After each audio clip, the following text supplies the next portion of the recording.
Okay, so the first question is really, why now? Why right now is such a particularly important, significant time for us to be hearing the voices of young women in spirituality and religion? I'm thinking in particular the fact that it's almost a decade since 9/11.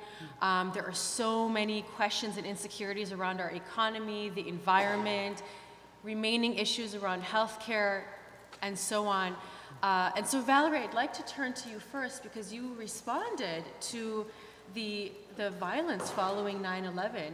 Sure. What I've discovered, at least in my own experience, is that all of us, each and every one of us, has had a moment where the narrative that we've been born into, the narrative that we've been given by our country, by our religious institution, by our families, the narrative that assigns us roles according to our race and class, gender, or orientation, that narrative provides protection. It provides shelter. It sort of forms a home around us where we are offered some sense of security if we just don't rock the boat.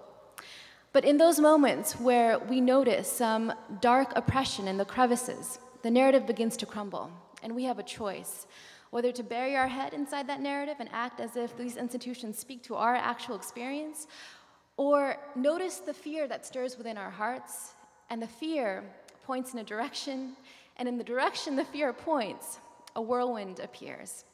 And we have a choice to bury ourselves, to choose safety and security and stability, to let others dictate what we think we know to be true, or to face that whirlwind and not overcome our fear, but leap into it.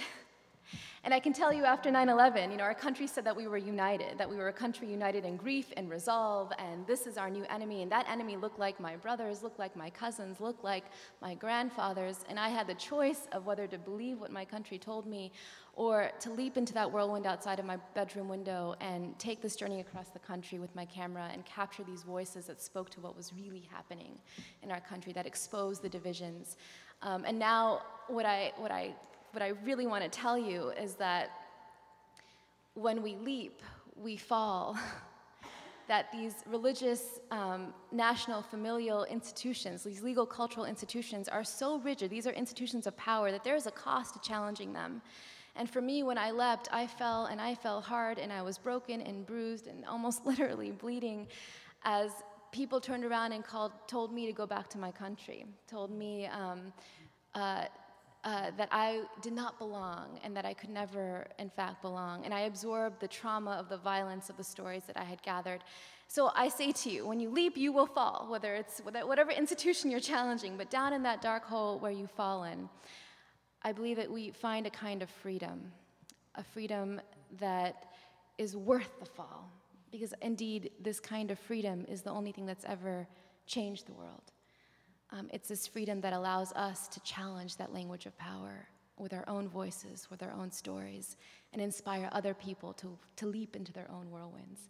And my God, even in the Obama era, especially in the Obama era, where all the problems we see that we thought we would just disappear are still very much with us, now is a time more than ever. We have a window of opportunity for each of us to challenge whatever we see in our own circles and to leap when the whirlwind appears. Thank you, and thank you for taking the leap.